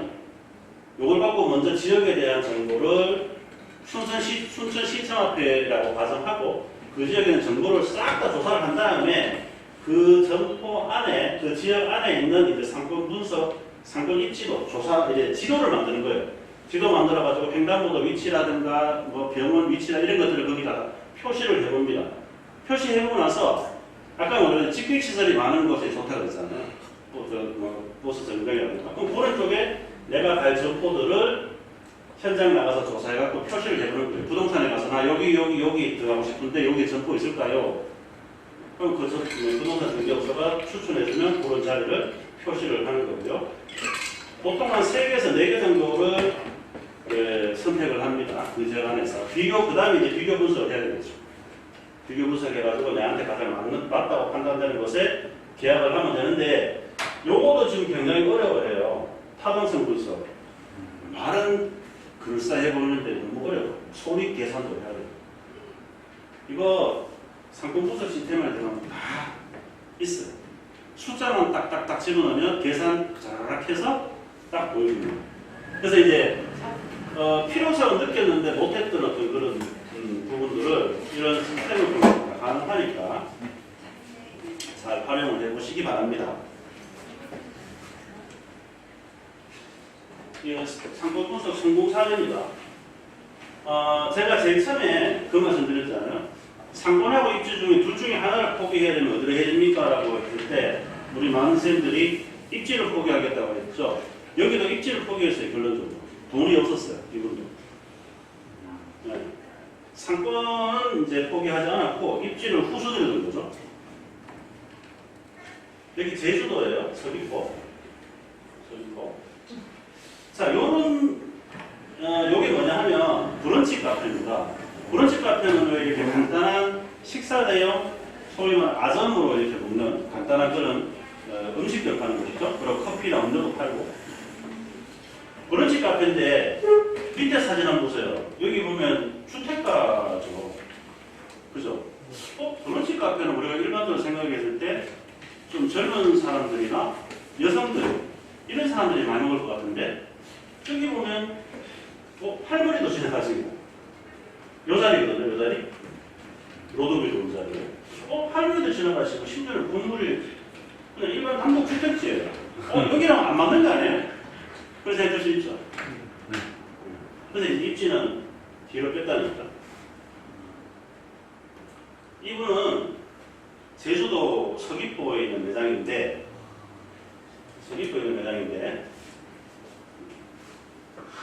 서귀포가 올레시장이라고 있어요. 제주도 올레시장. 그 옆에 숙박시설들이 굉장히 많습니다. 대형 호텔은 아니지만 고만고만한 숙박시설들이 많고 거기에 가족 단위나 젊은 연인들, 친구들끼리 오는 소규모 그룹 관광객들이 굉장히 많아요. 그분들을 타겟으로 잡은 거예요. 근데 브런치 메뉴 먹으려고 이 집에 일부러 가진 않습니다. 관광객들이. 그죠? 근데 이 집은 브런치를 뭘 파냐 하면 제주도에서만 생산되는 농산물을 가지고 모든 메뉴를 만들어요. 그러면 고객들은 연결이 되는 거예요. 일반 그룹은 브런치가 아니라 제주도에서 제철에 나는 농산물만 가지고 제품을 만들어내는 브런치다. 그리고 젊은 사람들은 이렇게 또 찾아서 오잖아요. 홍보, SNS 홍보. 안에 내부를 이렇게 꾸며놨습니다. 여기 요분이 그 센터 갖고 있는 그 책자, 지원사업을 받아서 선정된 매장이고 제가 현장 실사를 나갔기 때문에 기억을 하고 있습니다. 초기 상담했을 때부터 제가 관여를 해드렸기 때문에 기억이 납니다. 이제 이게 목적성 방문 고객이라고 하는 거거든요. 목적성 방문. 왜냐면 나는 브런치를 먹어야겠어. 제주도의 농산물로 만든 전문 브런치 음식점에 가서 먹어봐야 되겠네. 라고 해서 이 집을 다소 이런 위치가 좀 떨어져 있지만 이 근처에서 이쪽으로 일부러 찾아오는 겁니다. 그게 목적성 방문 고객이라고 하는 거거든요. 그렇다고 해서 이 집이 한 달에 막 3천만 원, 4천만 원 파는 건 아니에요. 투자 대비 효율이 너무 좋다는 거예요. 투자 대비 효율.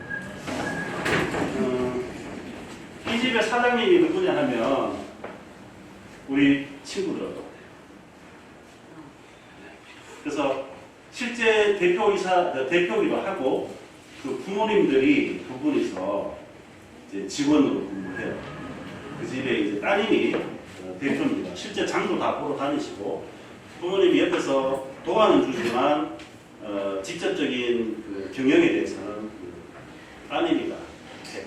대신에 이제 여기 가보면 히오스크라는 이제 무인 주문 시스템 있죠? 그런 거를 이제 다 만들어가지고 고객들이 와서 주문하는데 큰 어려움이 없죠. 또 히오스크에서 결제를 하니까 그런 식으로 해서 잘 하고 있고요.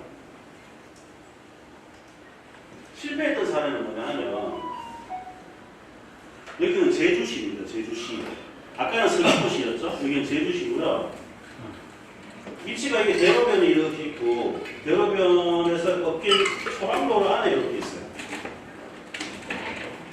그런데 이분이 조금 아쉬웠던 결과가 같은 게 뭐냐 하면 본인이 파는 아이템에 대한 특성을 좀 잘 분석을 잘 못했고요. 또 지역 이 상권에 대한 분석도 조금 약했어요. 경쟁업체 분석 더더욱 안 했고 이 무슨 말이냐 하면 이 꽈배기 전문점입니다. 꽈배기 전문점. 자, 우리 친구들 꽈배기를 내가 먹고 싶다. 여기서 순천시청 앞에 있는 꽈배기 전문점까지 가야지라고 해서 일부러 잘 안 가죠. 근데 꽈배기는 케이크 사는 것보다는 가격이 싸잖아요. 지나가다 냄새가 상나면 그냥 먹고 싶어 라고 해서 살 수 있는 게 꽈배기예요. 굳이 그걸 먹으려고 일부러 갈 이유는 없다는 거죠. 먹어도 그만 안 먹어도 그만인데 지나가다 출출하니까 눈앞에 보이니까 튀긴 냄새가 나니까 보이면 사서 먹어요. 그런데 이렇게 안으로 들어가 있는 거예요. 이 점포의 위치 자체가 조금 아쉬움이 있었거든요. 이거는 이제 일반 유동고객 기반의 아이템이라고 할 수 있어요. 지나가는 사람이 먹어도 그만 안 먹어도 그만인데 눈에 많이 뜨여야 되는 거죠. 가격도 한 1,500원, 1,000원밖에 안 하니까 손쉽게 사 먹을 수 있는 제품인데 이 골목 안에 들어가 있으니까 사람들이 찾아서 들어오진 않죠. 일부러 꽈배기 먹으려고 아까 말한 대로. 결론적으로 창업한 지 1년도 안 돼가지고 손이 쫄딱 나면서 손이 엄청 많이 봤습니다. 이분도 그 정부 지원서 받았어요. 선정돼갖고 창업을 했는데 이 프랜차이즈 본사만 조를 다 시킵니다. 제주도에 가면 동문시장이라고 있습니다. 혹시 들어보셨나요? 동문시장 바로 옆에 있어요. 이 점포가. 여기가. 요 길을 건너면 동문시장인데 동문시장 안에 들어가면 먹거리가 얼마나 많습니까? 조금 더 비싸더라도 제주도의 특징을 갖고 있는 뭐 붕어빵이라든가 그죠? 돌하방빵 이런 거 사 먹지 굳이 이걸 먹으려고 동문시장 관광객이 그 사람들 여기로 건너가지는 않는다는 거예요. 그러니까 이제 그런 것들을 좀 이분이 조사가 좀 이루어졌다. 결론적으로 그 대가는 너무 이제 컸죠. 1년 만에 폐업하면서 이 모든 투자비를 싹 다 날렸다. 그래서 이 상권을 이런 것도 사전에 미리 꼭 조사를 하고 들어가셔야 된다라는 것이고요. 상권 분석 시스템 들어가면 이게 다 알 수 있어요. 업종 분석, 제일 궁금해서 매출 분석, 인구 분석, 유동인구, 주거인구, 직장인 우리가 이제 지역을 정한 것 안에 다 보여줍니다. 그 지역의 소득 수준까지 보여주고요. 직격시설까지 다 보여드릴게요. 이런 식으로 씁니다. 상권 분석 시스템은 좀 이따 보여줄게요. 정보 계약할 때 확인해야 될 거. 부동산 중개업소를 통해서 꼭 계약하기를 저는 권장을 드립니다. 사실은 중개업소 통해서 중개 수수료 조금 아끼는 것보다는 내 재산을 지키는 게 조금 더 좋죠. 직거래도 많이 하기는 합니다만은 직거래를 해서 사고 발생했을 경우는 이제 우리가 그 대상을 상대로 민사소송을 할 수밖에 없어요. 그런데 이제 부동산 중개업소를 통해서 계약을 했을 때 어떤 사고가 터지게 되면 소위 말하는 부동산 중개사고이기 때문에 1차적으로 중개업자가 책임을 집니다. 그리고 또 공제라는 거에 가입이 되어 있기 때문에 그걸 100% 가입하게 되어 있거든요. 그럼 우리의 손실을 어느 정도 커버할 수가 있습니다. 그래서 제가 뭐 중개업자들 편드는 건 아니지만 저는 개인적으로는 그렇게 생각합니다.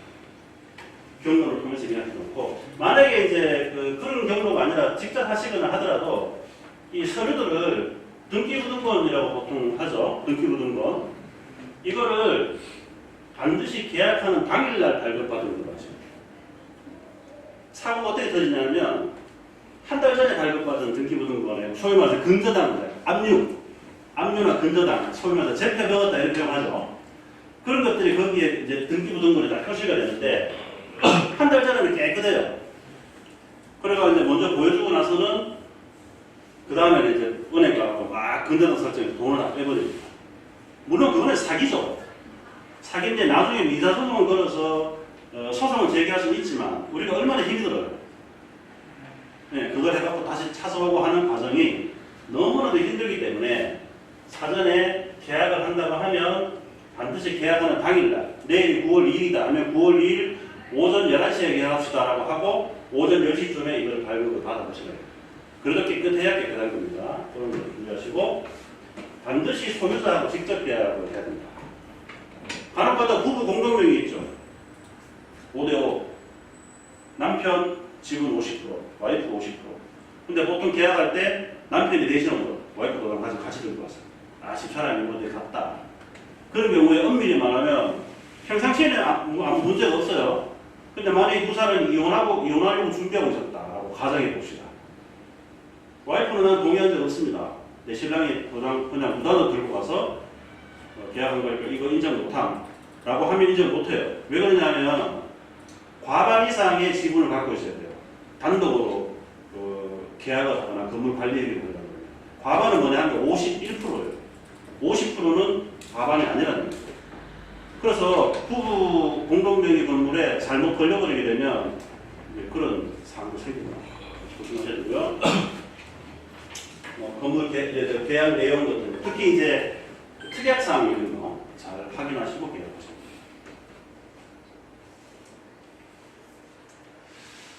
그리고 보통은 이제 카페 같은 거 창업할 때는 먼저 인테리어 공사 다 해야 되고 기계 설치 같은 거 싹 다 해놓은 상태에서 관할 시청에 위생과나 과 이름은 좀 다릅니다. 위생과, 환경과 이렇게 명칭은 다르지만 그쪽에 가서 영업신고증이라는 것을 발급받고 영업신고증을 가지고 국세청에 가서 사업자 등록증을 내면 사업을 할 수 있어요.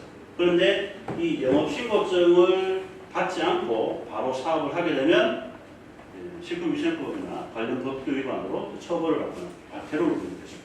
반드시 영업신고증을 먼저 하셔야 돼요. 그리고 이 사업자 등록증을 낸다는 건 뭐냐 하면 나라에 나는 세금을 낼 사람입니다라는 걸 증명하는 거예요. 나라 정부 입장에서는 사업자 등록증을 더 많이 내면 될수록 나쁘진 않아요. 세금 낼 사람이 많은 거니까. 네, 그렇게 보시면 돼요. 또 커피 전문점 오픈할 때 챙겨야 될 사항들은 이런 거예요. 네 가지인데 제일 먼저 해야 될 게 보건증 만들면 보건증. 보건증은 대표자뿐 아니라 매장에 근무하는 직원들도 다 있어야 돼요. 소위 말하는 아르바이트생들도 다 있어야 됩니다. 그래서 만약 어머님이나 가족분들이 같이 매장에 도움을 줄 것 같으면 가족분들하고 다 같이 가서 이 보건증을 만드셔야 되고요. 나중에 단속 나왔을 때 어느 집에 나갔는데요. 절대로 인정 안 됩니다. 매장에 있지 않으면 과태료고요. 그 다음에 위생교육 받아야 돼요. 요즘 온라인 교육도 있으니까 온라인으로 교육 받고 요거를 해야 순천시청에서 영업신고증 접수를 해줄 겁니다. 그래서 영업신고증이라는 걸 발급받으러 갈 때는 보건증 가져가야 되고 위생교육 수료증 가져가야 되고 또 아까 시설 같은 거 다 끝내는 거 있잖아요. 인테리어하고 기계 다 들어있는 거 확인해가지고 요걸 가서 받아야 되고요. 요걸 받아서 이제 세무서에 가서 사업자 등록할 때는 세무서에서는 영업신고증 갖고 오세요. 그리고 건물주하고 임대차 계약서 갖고 오세요. 라고. 요걸 가져가서 사업자 등록증을 내시면 되고 꼭 주의하실 것은 세무서에 가셔갖고 사업자 등록증을 발급을 받고 확정일자라는 것을 받아야 됩니다. 점포마다 보증금이 걸려있죠. 보증금이 걸려있는 것을 정부기관에서 내 돈이 여기에 이만큼 걸려있습니다라는 것을 확인시켜주는 게 확정일자라는 제도예요. 대부분 주택에만 확정일자를 받는 걸로 알고 계시는데 상가도 됩니다. 그래서 어차피 사업자 등록증 내러 갈 때는 임대차 계약서를 가져가야 되거든요. 가져가서 확정일자도 같이 받아주세요 라고 얘기하면 세무서 직원이 자기들 도장을 거기다 꽝 찍어줍니다. 몇 월 며칠. 요 사람은 요때 이미 영업을 했습니다라는 걸 나라에서 인정해 주는 거죠.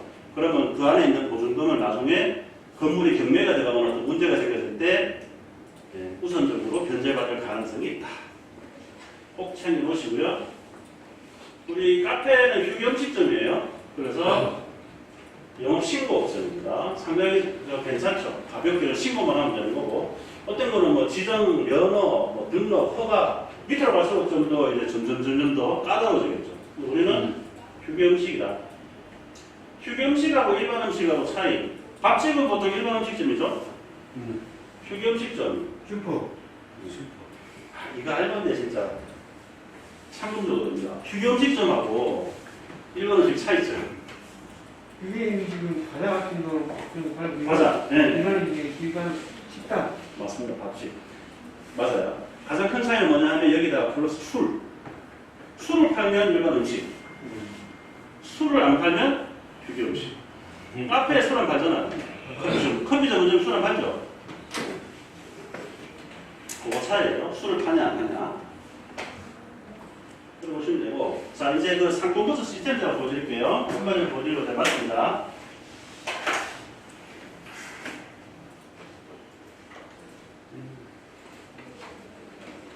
선생님 세령시 나왔어요? 네? 세령시 나왔어요? 뭐라고요? 세령시 나왔어요? 세종시. 세종. 세종시. 어디서? 세종 회사 이름이 세종이고 그 사무실은 대구에 있어요. 근데 그런 질문을 많이 받아요. 세종시에서 왔냐고. 회사 이름이 세종이다 보니까 그런 질문 많이 받습니다. 자, 쌤 여기 카메라 한번 보세요. 이제 보시면 소상공인 시장진흥공단이라고 뜨죠? 네. 요거 인터넷에 요거를 딱 연결을 해요.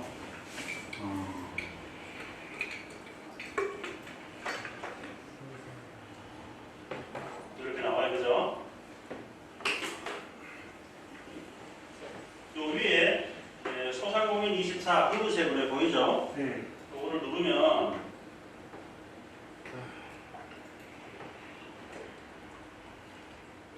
여기 소상공인 마당이 있고요. 요거를 열면 상권정보 시스템이라고 뜨죠? 상권정보 시스템. 지금 영상으로 찍고 있잖아요. 영상 찍고 있으니까 나중에 영상으로 다시 재생해서 이 경로를 찾으세요. 자, 상권정보 시스템에 이렇게 눈 클릭을 합니다. 자, 그럼 이렇게 지도가 막 나오죠, 그죠? 우리가 이제 상권분석을 하려면 내가 조사하고 싶은 지역을 이렇게 정한 다음에 그 안에 있는 점포들을 조사해야 될 거예요, 그죠?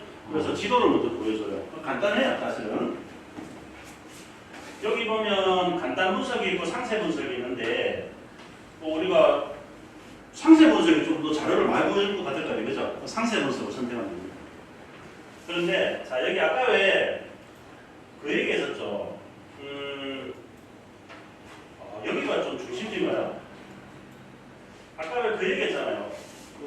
이런 정보는 피해라 했을 때 운영자가 자주 바뀌는 거죠. 우리가 알 수 있는 방법은 없죠. 근데 아까 방법이 있다고 그랬잖아요. 그게 이거예요. 여기 보면 업소 이력이라고 있죠. 이걸 누르면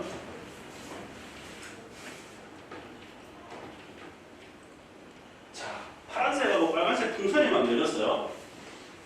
빨간색은 정보가 바뀐 이력이 있는 것이에요. 이게 이제 어떤 걸 기반으로 했냐 하면 장사하시는 분들은 사업자 등록을 아까 다 낸다고 얘기했죠. 사업자 등록을 냈다가 그만두면 폐업하죠. 세무서에 가서 폐업 신고를 하잖아요. 이 자료는 국세청에서 자료를 당겨온 거예요. 이 정보들이 이제 개선했다가 폐업했던 데이터들을 다 보여주는 거죠. 그럼 우리는 가만히 앉아가지고 이 건물에 과거에 어떤 운영을 했던 것인지를 알 수 있는 거죠. 그리고 아까 가르쳐드렸던 카카오맵, 다음 카카오맵 들어가고 10년 전하고 지금 비교해봐도 아 옛날 이 점포 이랬구나라는 걸 알 수 있겠죠. 두 개를 교차해서 플러스 해보면 됩니다. 한번 볼까요, 그냥? 네.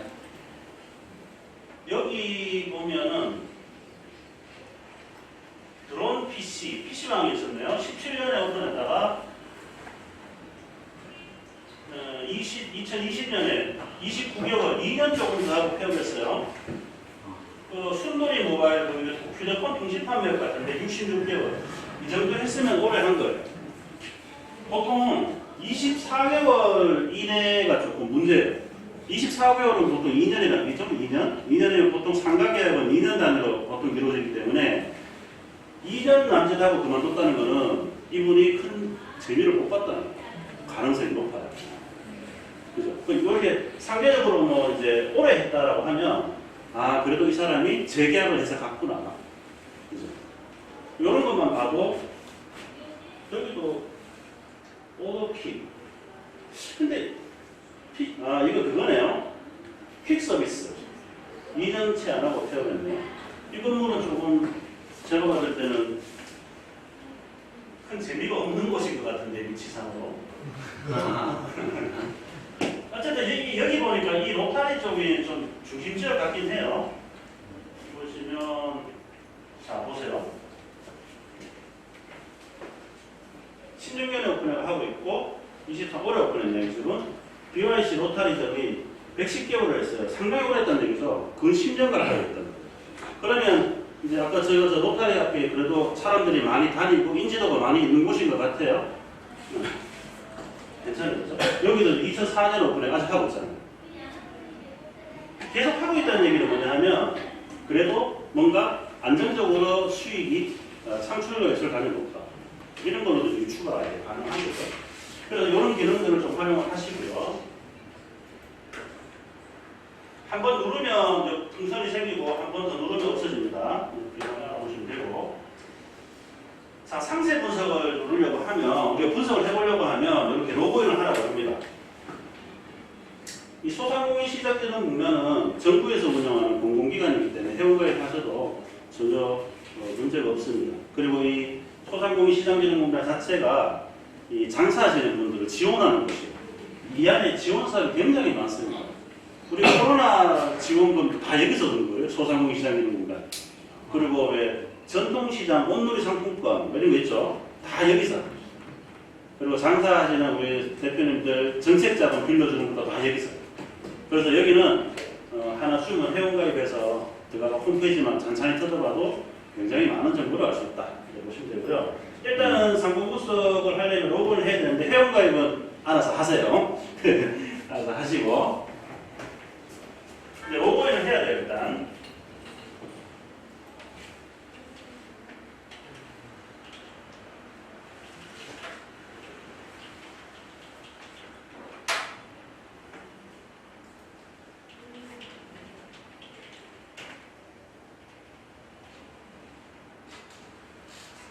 자, 이제 이렇게 열렸고요. 상세 분석 들어갑니다. 상세 분석하면 이렇게 열립니다. 자, 여기서 우리 할 것 딱 세 가지예요. 세 가지. 여기 이 지도가 지금은 전라남도 순천의료원으로 되어 있지만 우리가 이 지역을 조사하고 싶은 건 아니잖아요. 예를 들어서 우리가 순천시청 앞을 보고 싶다고 하면 그 주소를 여기 입력하면 지도가 그쪽으로 싹 자동으로 옮겨가요. 그죠? 우리 여기는 주소가 어떻게 돼요? 장면로 58? 네. 53? 58입니다. 58입니까? 네.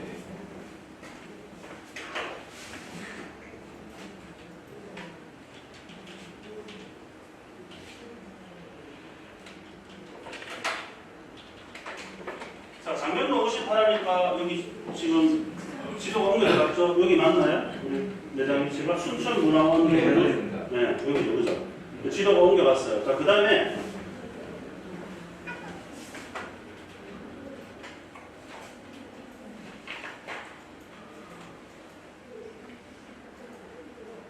업종을 선택을 해야 됩니다. 자, 그 다음에 업종을 선택을 해야 되는데 우리 아까 카페라고 그랬죠? 여기 들어가 보면 업종이 굉장히 다양하게 다 나와 있어요. 조사를 하고 싶은, 내가 알고 싶은 업종별로 하면 됩니다. 소매점, 소매업도 있고요. 여기 소매, 편의점 호텔가 쭉 많죠. 이렇게 음식점, 수리 개인, 예술 스포츠, 학원 다 들어가 있어요. 우리 음식 시점에서 카페 확인. 자, 여기까지 업종까지 선택했습니다. 지금 우리 장명동 58 우리 요 지역을 조사하고 싶고 내가 창업한 업종 카페 했어요. 그 다음에 어느 정도 크기의 범위를 정해서 조사할 거냐 이제 마지막으로 지정해 줄게요. 이게 세 번째입니다.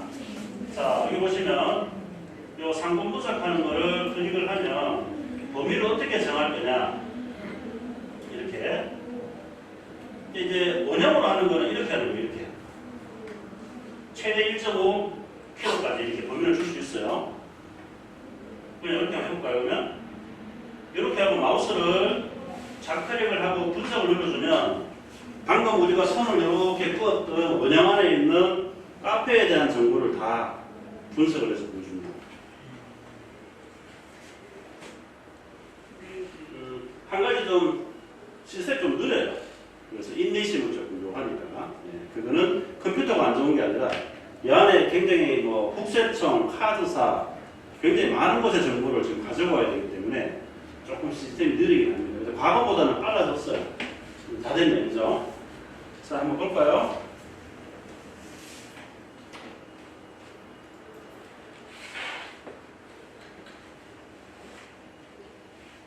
아까 제가 원을 그었던 지역 안에는 커피숍 분점이 47개가 있어요. 지금 여기가 사실은 제가 봤을 때 카페, 요 라인만 놓고 보면 그렇게 상권이 활성화된 지역은 아닌 것 같은데, 그죠? 요 라인 앞에는 거죠. 근데 뒤쪽은 제가 어떤지는 모르겠습니다만, 어쨌든 우리 여기 센터를 중심으로 제가 아까 대충 반경 한 1km 정도를 끄었거든요. 근데 그 안에 47개의 카페가 있고요. 그거 벗어나서는 127개가 있어요. 엄청나게 많아요. 이런 거를 먼저 보시고 창업을 하고 위치를 정하는 거하고 이런 데이터를 보지 않고 하는 거하고는 차이가 있다는 거예요. 이제 많다고 겁먹을 건 없는데 대신에 이렇게 많을 때는 우리가 어떻게 영업을 해야 되겠구나라는 작전, 소위 말하는 전략을 좀 짜서 준비를 하면 됩니다. 그래서 그런 걸 뭐 이렇게 전문가를 찾아서 그런 것도 다 정부에서 지원해 주는 부분이 많으니까 활용하시면 됩니다. 이제 이만큼 매장이 있네요. 매출하고 볼게요. 매출. 굉장히 궁금해하시는 매출. 자, 여기 보면 요 초록색으로 되어 있는 게 저희가 아까 이렇게 설정했던 지역 안에 자료고요. 요 주황색은 설정했던 지역 밖에 1km. 조금 더 넓은 지역이 되겠죠. 뭐라고 보시면 돼요. 근데 거의 그래프가 매출이 올라갔거나 꺾이거나 하는 이런 큰 흐름은 똑같죠. 그 무슨 말이냐면 계절적인 지수에 따른 소비자가 늘고 증가하고 감소하는 게 비슷하다는 얘기예요. 업종의 특징이니까. 평균 한 700만 원 정도 나오네요. 한 달 매출이. 이거는 시장의 크기를 판단할 수 있는 거예요. 아까 봤던 47개였나요? 아까? 47개 카페들의 평균 매출이 700이라는 얘기예요. 그 중에는 더 잘 되는 것도 있을 것이고 더 못 되는 것도 있어요. 대체로 보면 뭐 프랜차이즈형 카페 있죠. 그리고 뭐 이디야, 스타벅스 이 근처에 스타벅스가 많지는 않을 것 같고, 그죠? 그래도 뭐 파스구치, 뭐 투썸플레이스 뭐 여러 개 해줄 거예요. 그런데 매출도 포함되어 있다고 봐야 되겠죠. 어쨌든 700만 원 정도 팔 수 있는 시장의 규모는 된다. 이런 거 좀 기존에 알고 가시면 되고, 그래프가 이렇게 올라가는 그래프가 좋겠죠. 큰 틀에서는. 여기서 이렇게 꺾이는 그 지역이면 우리는 좀 그 지역에 출점할 때 좀 고려를 해야 되겠죠. 그리고 이 매출 자료를 가지고 우리가 뭘 활용할 수 있냐면, 이제 우리 어머님 같은 하루에 예를 들어서 한 달에 얼마 팔고 싶으세요? 목표가 있어요. 예를 들어서 한 300만 원 한대요? 500 정도. 자, 그러면 만약에 우리 어머님처럼 500을 팔고 싶으신데 목표인데 700이에요? 그러면 상대적으로 내가 생각했던 것보다는 이 지역의 시장성이 커요. 그리고 이제 우리가 출점할 거냐 말 거냐 의사결정을 할 때 조금 더 이제 판단하기가 쉬운 거죠. 다만 나는 하루에 한 달에 1000만 원을 팔고 싶었는데 700밖에 안 돼요. 그럼 이 지역을 안 돼가는 게 아니라, 그러면 내가 생각했던 매출보다 이 지역의 시장이 작은데 그걸 극복하려면 나는 어떤 영업 전략을 세워야 될까? 그죠? 커피 맛있게 만드는 것 이외에 다른 홍보 마케팅에 대한 부분도 고민을 더 해야 되는 거죠. 어쨌든 그런 것들을 이제 결정하는 데 활용하시면 된다. 그리고 매출 건수가 있죠. 매출 건수. 이거 굉장히 중요합니다. 이 매출 건수가 나오는데 한 달에 752건 결제를 했어요. 그럼 이걸로 뭘 할 수 있을까요? 매출 건수로 단가를 할 수 있어요. 객단가. 소위 말해 테이블 단가. 그죠? 아까 우리가 709만 원이었죠. 평균이. 나누기 759건 하면 평균 9,400원 정도 나와요. 그러면 두 사람이 와서 커피를 마신다면 한 팀이 9,400원 정도를 지불하고 있구나. 근데 우리가 이제 파는 커피 가격을 비춰봤을 때 이게 높으냐 나쁘냐 그런 걸 비교해 볼 수 있는 거예요. 대체로 요즘은 카페에 와서 뭐 조각 케이크나 이런 디저트를 하나씩 더 먹기 때문에 많은 넘어가는 게 일반적입니다. 여기는 조금 낮다. 어쨌든 이런 이제 여러 가지 비교 데이터를 숫자 안에 숨겨져 있는 의미들을 이렇게 해석을 해보면서 지역에 대한 분석이 가능한 거죠.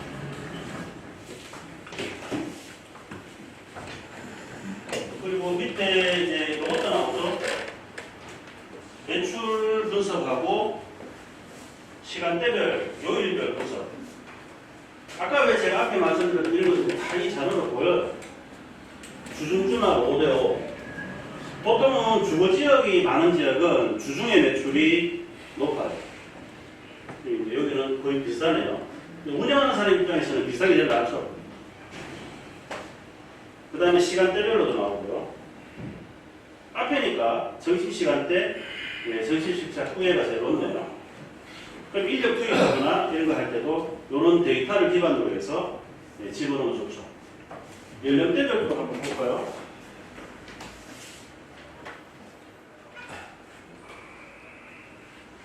연령대별로 이 안에 커피를 이용한 사람들의 연령을 보면 50대 정도 상당히 많습니다.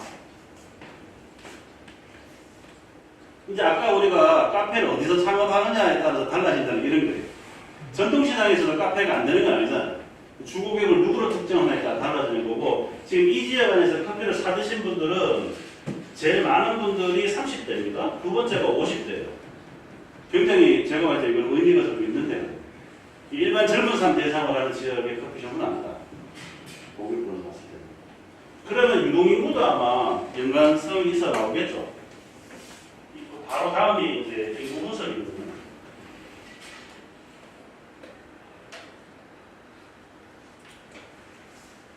이 지역 안에 사람들이 얼마나 많이 다니느냐. 21년도보다 23년도에 조금씩 증가하고 있어요. 이런 거는 괜찮은 거예요. 반대로 이렇게 이 지역 전체가 유동인구가 감소한다라고 하면 지역이 뭔가 이제 상권의 변동이 있는 건데, 그게 아니고 우상향하고 있어. 조금씩 미세하게. 그러면 현재 어떤 것들을 유지하거나 조금 더 발전되고 있다. 어떤 이유인지는 제가 모르겠어요. 이 지역을 제가 모르니까. 그럼 이런 데이터는 어떻게 아느냐? 우리 선생님들 휴대폰 다 쓰시잖아요. 휴대폰에 위치 동의하시죠? 그걸 기반으로. 사실은 이제 굉장히 무서운 세상이죠. 내가 지금 휴대폰의 앱에 그 위치 그 동의를 해주는 순간 이런 이제 정보의 데이터의 취합에 활용되기도 한다는 거죠.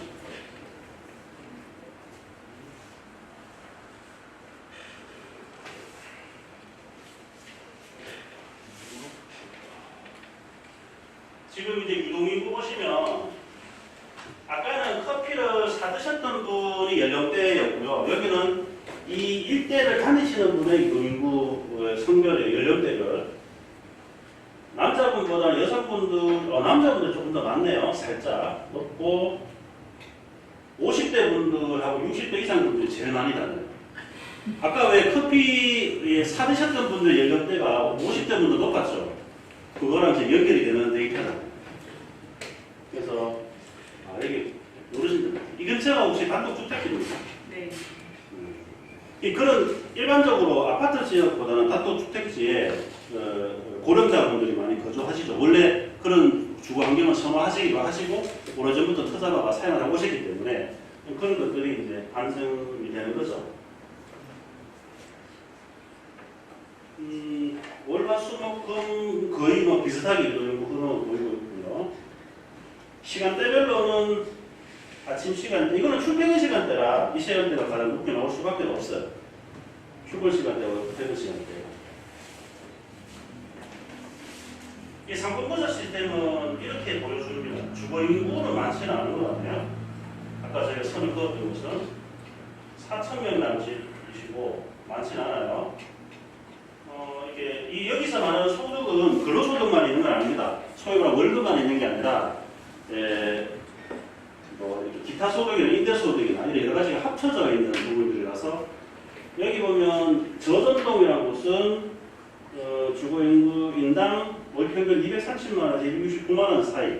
이게 급여가 아니라 그 말입니다. 다 합쳐진 거죠. 이 수준이 이 정도다. 각 공마다 조금씩 차이 나네요. 왕조 1동이라는 곳이 조금 높은 것 같고, 제일 남제동이 조금 상대적으로 여기 중에 남제동이 조금 낮은 것 같고 그렇게 나와요. 네. 그거는 지역의 특성하면 여기 계신 분들 잘 아실 것 같아요. 그죠? 이렇게까지도 나와준다. 네. 생각보다는 자세하게 나오죠. 이런 걸 시스템을 활용하는 거 안 하는 건 천수 차이죠.